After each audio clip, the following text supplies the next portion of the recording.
আসসালামু আলাইকুম। আশা করি সবাই ভালো আছেন আর আমিও আলহামদুলিল্লাহ অনেক ভালো আছি।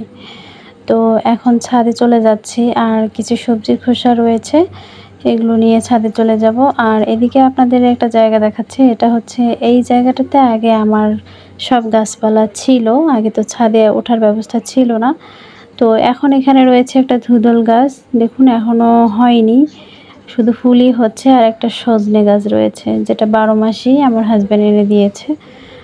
আর এদিকে হচ্ছে বাগানে আসলাম, আর এই বেগুন গাছটা কোনোভাবেই কেন জানি মাথা তুলে দাঁড়াচ্ছে না। আসলে এক নাগাড়ে 1 সপ্তাহ ধরে বৃষ্টি হয়ে যাচ্ছে। আর মানে গাছের যে যত্ন করব বা অন্য গাছ লাগাবো, শীতকালীন গাছগুলো তো করাই যাচ্ছে না।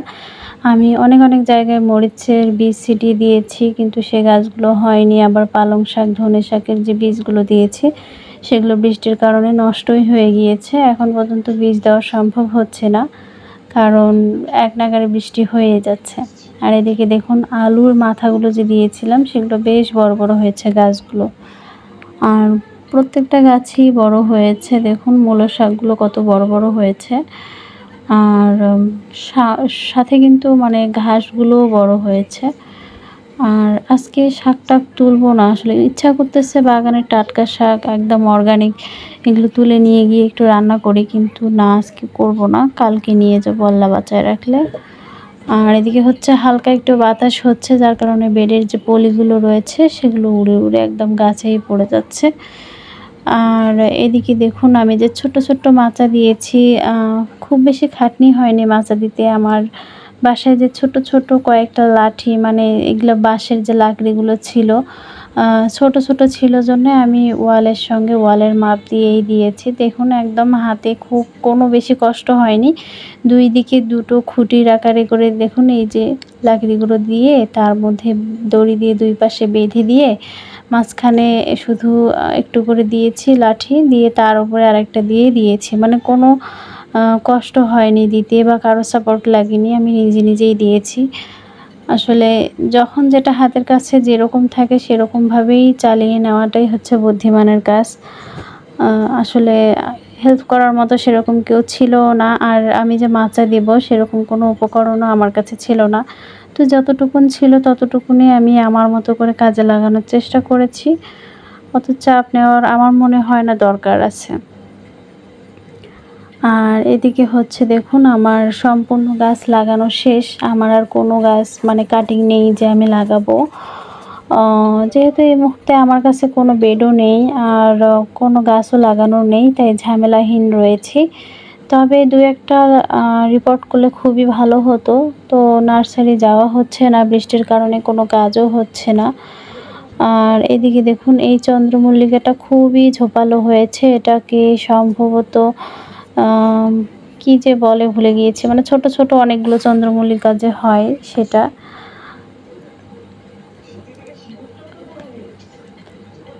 আর আমার শাশুড়িও উঠেছে ছাদে আমি কিভাবে মাচা দিয়েছি সেটা দেখার জন্যে। আর উনি দেখে খুবই খুশি হয়েছে। দেখুন আমি গতকাল মাচা দিয়েছি আর আজকে আমার লাউ গাছটা একদম মাচায় সুন্দরভাবে সেট হয়ে গিয়েছে। আমি লাউ গাছগুলো ওই দিক থেকে এনে মাচার উপর দিয়ে রেখেছি, আর আজকে এসে দেখতেছি একদম সেট হয়ে গিয়েছে। মানে মনেই হচ্ছে না যে আমি টেনে হিঁচড়ে গাছটাকে এখানে এনেছি, মানে খুবই সুন্দরভাবে সেট হয়েছে। আর দেখুন শুধু 2টো গাছের 2টো মাথাই রয়েছে, 2টো গাছই অবশ্য দিয়েছি এখানে। তো এখন হচ্ছে দেখুন মাথাগুলোতে মনে হচ্ছে ফুল আসবে এরকম। তো আমি মাথাগুলো কেটে দিব, বেশ বড় হয়েছে, কিন্তু এই কয়েকদিনে যে কাটিং করে দিতে হবে 1G 2G এই কাটিংগুলো আমি ভুলে গিয়েছিলাম। আর গাছের মধ্যে অলরেডি কিন্তু লাউয়ের ছোট জালি এসেছে, যেগুলো ভিডিওতে ভালোভাবে খেয়াল করলেই দেখতে পাবেন। আর গোড়ায় কিন্তু শুধু 2টো গাছই রয়েছে এখানে। আর হচ্ছে যেহেতু চালের বস্তাতে 2টো করে গাছ লাগালেই ভালো হবে, একটা হলে আরও বেশি ভালো হয়, তাই আমি 2টোর বেশি দেইনি। আর এইদিকে হচ্ছে আমি আরও 2টো গাছ চালের বস্তার মধ্যে মাটি দিয়ে সেখানে লাগিয়ে দিয়েছি, যেন এইদিকে আবার লাউ গাছ হয়, কিন্তু হচ্ছে একটা লাউ গাছ সেই ছোট থেকেই ছত্রাক লেগে আছে, মানে পাতাগুলো কেমন যেন কোঁকড়ানো কোঁকড়ানো টাইপের। আমি ওগুলো কেটে দিয়েছি, দেখতেছি এখন ব্রাঞ্চ যে বের হচ্ছে সেটাও সেরকম হচ্ছে। এখন কি যে করব সেটাই ভেবে পাচ্ছি না। আসলে গাছটা তুলে দেওয়াটাই মনে হয় বেটার ছিল, এটা এখানে রাখাটাই ঠিক হয়নি। একটা গাছ নষ্ট হয়ে গেলে বাকিগুলোও নষ্ট হয়ে যাবে। আর টমেটো গাছ আমি একটা বড় বেড বানিয়ে এখানে দুটো গাছ দিয়েছি, কিন্তু আর একটা গাছ হয়েছে, সেটা যে কোথায় বসাবো, আসলে এত মাটি এত বেড কিভাবে যে তৈরি করব কিছুই বুঝতে পারতেছি না। আর গাছগুলো যেন তরতর করে বাড়তেছে, মানে রিপোর্ট না করলেই নয় এমন একটা অবস্থা। আর শুধু সবজি গাছ নিয়েই পড়ে রয়েছি, আসলে লেবু গাছ, তারপর আরও অনেক গাছ যেগুলো আগের ছিল সেগুলো তো এখন পর্যন্ত মানে দেখাই হয় না। আসলে এগুলো দেখারও প্রয়োজন হয় না, যেহেতু বৃষ্টি হচ্ছে এখন। আর করলা গাছটার যে একটা মাচা তৈরি করব ছোট্ট করে, সেটাও তৈরি করে মানে হয়ে উঠতেছে না, কারণ বৃষ্টির কারণে যে ছাদে উঠে একটু কাজ করব সেটাও সম্ভব হয়ে ওঠে না। আর এদিকে হচ্ছে একটা ঢেঁড়স নিয়ে নিলাম, শুধু একটাই পেলাম, গতকাল একটা দুটো পেয়েছিলাম। আর চেষ্টা করলাম, আজকে ভাবতেছি যে মাচাটা এখানে দিয়েই দিব নাকি, কারণ দেখুন চারটা গাছ চারটাই নিচেই কেমন বিছিয়ে রয়েছে। আর একটা ভালো খবর হচ্ছে আমার বেগুন গাছে অলরেডি কিন্তু ফুল আসা শুরু হয়ে গিয়েছে, আর দেখুন পোকাও কিন্তু আগমন শুরু করে দিয়েছে। তো আমি দেখি জৈব কীটনাশক কোনো একটা কিছু স্প্রে করে দেওয়ার। আর এত ছোট ছোট গাছে তো বেগুন নেওয়াই যাবে না, তাই ফুলগুলো সব গাছে ছিঁড়ে দিলাম। এবারটা ছেড়ে দিলাম, আর পরের বার আসলে নিয়ে নিব, কিন্তু প্রথমটাই নিলাম না, কারণ গাছগুলো আসলেই খুব ছোট। কারণ কয়েকদিন হলো আমি এই বেডগুলোতে বসিয়েছি। আর আমি চেষ্টা করি প্রত্যেকটা গাছে এভাবে পিঞ্চ করে দেওয়ার, মানে এই যে ডগাগুলো করে যখন কেটে দিই তখন অনেকগুলো ব্রাঞ্চ বের হয় এবং ঝোপালো হয়। তো এই যে গাঁদা গাছগুলো আমি আগেও এভাবে কেটে দিয়েছি 2-3 বার, এবারও আবার দেখলাম একটু ঝোপালো করা যাবে তাই কেটে দিলাম। আর গাছগুলো কিন্তু যথেষ্ট হেলদি হয়েছে, মানে দেখেই মন শান্তি। আর এদিকে দেখলাম কয়েকটা মরিচ বেশ ভালোই পুষ্ট হয়েছে, তাই নিয়ে নিলাম। মরিচ তো এখন কেনাই লাগে না, আমার গাছের মরিচ দিয়েই আমাদের হয়ে যায়। আসলে বাড়িতে মরিচ গাছ 8-10টা থাকলে আর বাইরে থেকে কেনা লাগে না। তো আমি চেষ্টা করব এবার থেকে ছাদে কয়েকটা মরিচ গাছ এমন জাতের রাখবো যেখানে অনেক ভালো মরিচ হবে আর বাহির থেকে কেনা লাগবে না। আর যেহেতু এই জাতটা আমার কাছে অনেক ভালো লাগে, মানে অনেক হিষ্টপুষ্ট মরিচগুলো, দেখুন কতগুলো মরিচ নিয়ে নিলাম, এটা আমাদের আজকের দিনের জন্য হয়ে যাবে। আর ঝালও বেশ মোটামুটি রয়েছে, তাই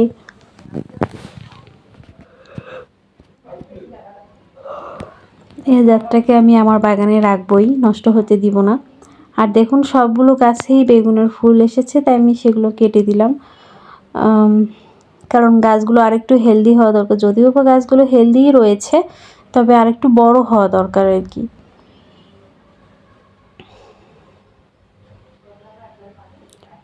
আর যেহেতু এখন মানে সকাল পার হয়ে গিয়েছে অনেকটা, আমি এসেছি দুপুরের পর, তাই ফুলগুলো সব নেতিয়ে গিয়েছে। আর দেখুন শুধু গাঁদা ফুলটা দেখার মতো একটা কালার, এটা হচ্ছে চাইনিজ গাঁদা। এটা গত বছর আমি একটা গাছ কিনেছিলাম, আর সেখানে গাছটা মরে গিয়েছে, আমি ডালগুলো বসিয়ে বসিয়ে এত সুন্দর সুন্দর চারা হয়েছে, আর এত সুন্দর একটা কালারের ফুল পাওয়া যাচ্ছে।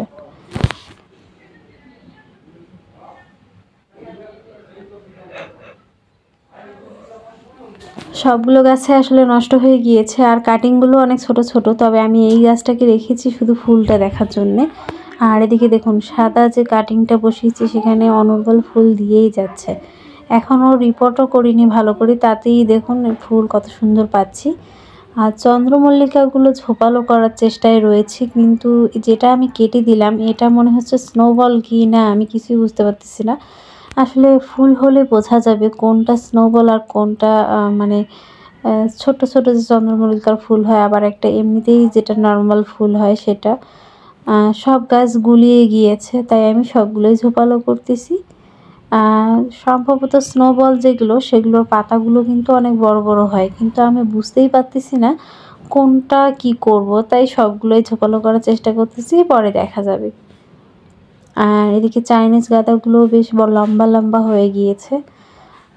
আসলে এগুলো রোদ পেলে বেশ ভালো হতো, তাই এক নাগাড়ে বৃষ্টি হওয়ার কারণে গাছগুলো কেমন যেন একটা ন্যালন্যালা টাইপের হয়েছে। মানে আমি ট্যাঙ্কির নিচে রেখেছিলাম ছায়ায়, যার কারণে এরকম হয়েছে। আর রিপোর্ট করতেও অনেক সময় মানে দেরি হয়ে গিয়েছে আর কি। তো সবগুলো গাছ ঝোপালো করার জন্য এইভাবে পিঞ্চ করে দিলাম, আর পিঞ্চ করে দিলে গাছ অনেক ঝোপালো হয়। লাউ গাছের যে ডগাটা সেটাও আমি কেটে দিয়েছি। দুটো লাউ গাছ রয়েছে, দুটোরই কেটে দিয়েছি যাতে সাইড ডগাগুলো বের হয় এবং লাউ আসে তাড়াতাড়ি। যদিও বা লাউয়ের জালি এসেছে, তারপরেও আমি কেটে দিলাম যাতে একটু শক্তি পায় গাছটা। মানে দেখুন লাউয়ের জালিটা আপনাদের দেখালাম, মানে ডগাটা কেটে দিয়েছি যেন লাউটা বাড়ার শক্তি পায় আর কি, আর সাইড ডগাগুলো অনেক ভালোভাবে বের হয়। তো আপনারাও এভাবে পিঞ্চ করে দিতে পারেন। যদিও বা এখনকার সবাই জানে, মোবাইলে সবাই দেখে, অনলাইনের যুগ, এখন সবাই জানে। তবে তারপরেও বললাম আর কি, যে যে কোনো গাছে যদি পিঞ্চ করে দেন তাহলে খুবই ভালো ঝোপালো হয়। আর এখন তো সবাই আমরা জানি যে আমাদের জন্য গোবর সার না থাকলেও আমরা সবজির খোসা দিয়েই, সামান্য মাটি দিয়েই বেড তৈরি করতে পারি। তাই এগুলো বলার কিছুই নেই যে আপনারাও এগুলো করুন, কিভাবে তৈরি করতে হবে এটা আর কাউকে বলতে হয় না যে মাটি কিভাবে তৈরি করতে হয়। কারণ এখন অনলাইনের যুগ, মোবাইল আমাদের সবার হাতে হাতে রয়েছে, আমরা সবাই জানি। যদিও বা কেউ কম আর কেউ বেশি, আর অভিজ্ঞতার ওপর অনেক কিছু নির্ভর করে। আর দেখুন চন্দ্রমল্লিকা, গাঁদা গাছ, এগুলো কিন্তু শীতের যে ফুল গাছ। চন্দ্রমল্লিকা আর গাঁদা আমার লাগবেই না, আমার বসানোও শেষ হয়ে গিয়েছে। এখন অন্যান্য গাছের জন্য আমাকে প্রিপারেশন নিতে হবে। আর জিনিয়া গাছও রয়েছে যেহেতু, তো জিনিয়া গাছ দুটোকে রিপোর্ট করলে আমার কাজ শেষ। আমার বাগানে আপাততর জন্য আর কোনো কিছু লাগবে না। আর বাকি যে ফুল গাছগুলো সেগুলো পরে আস্তে আস্তে যখন হবে তখন বসানো যাবে। আর দেখা যাক, খাবার বলতে তো আমার কাছে তেমন কিছুই নেই, শুধু সবজির খোসা দিয়ে গাছ বসাই। আর হচ্ছে সরিষার খোল এবছরে এই প্রথম এনেছি আর ভিজিয়ে রেখেছি, তো বৃষ্টি শুরু হয়ে গিয়েছে, তাই গাছে আর দেওয়াই হয় না। আর দেখুন এই ভিডিওটা মানে মাঝখানে আমি কিন্তু স্কিপ করে গিয়েছি, মানে আগের দিন ভিডিও করেছি সেটা আপনাদের সঙ্গে শেয়ার করা হয়নি, তাই এটা পরের দিনের ভিডিও। আর আমি বাগানে কিছু শাক হারভেস্ট করতে আসলাম। একটু আলু গাছের যে মাথা একটু কেটে নিলাম, কলমি শাকের দুটো ডগা বের হয়েছে সেখান থেকে নিলাম, আর একটু পালং শাক, একটু মূলো শাক, এগুলো সব একখানে করে, একটু লাউ পাতা, কুমড়ো পাতা একখানে করে আমি একটু শাক সুন্দর করে রান্না করব আর কি। তো যাই হোক, আমার ভিডিওগুলো যদি আপনাদের ভালো লেগে থাকে তাহলে প্লিজ লাইক, কমেন্ট, শেয়ার করবেন এবং সাবস্ক্রাইব করে পাশে থাকবেন। আর যারা অলরেডি করে ফেলেছেন তাদেরকে অসংখ্য অসংখ্য ধন্যবাদ।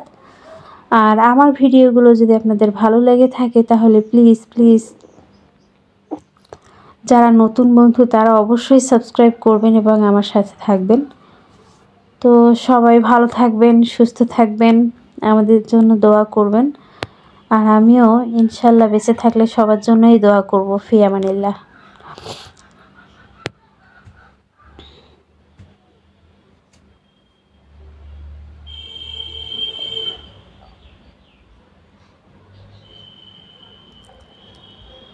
তো বিদায় নিতে নিতে দেখুন আমি কতগুলো শাক নিয়ে নিয়েছি, এবং শাকগুলো কিন্তু খুবই সুন্দর, এত নরম আর এত ফ্রেশ, মানে অর্গানিক শাক বলতেই যেন একটা অন্যরকম ফ্রেশনেস কাজ করে। তো চলুন যাওয়া যাক, সবাই ভালো থাকবেন, সুস্থ থাকবেন, আল্লাহ হাফেজ।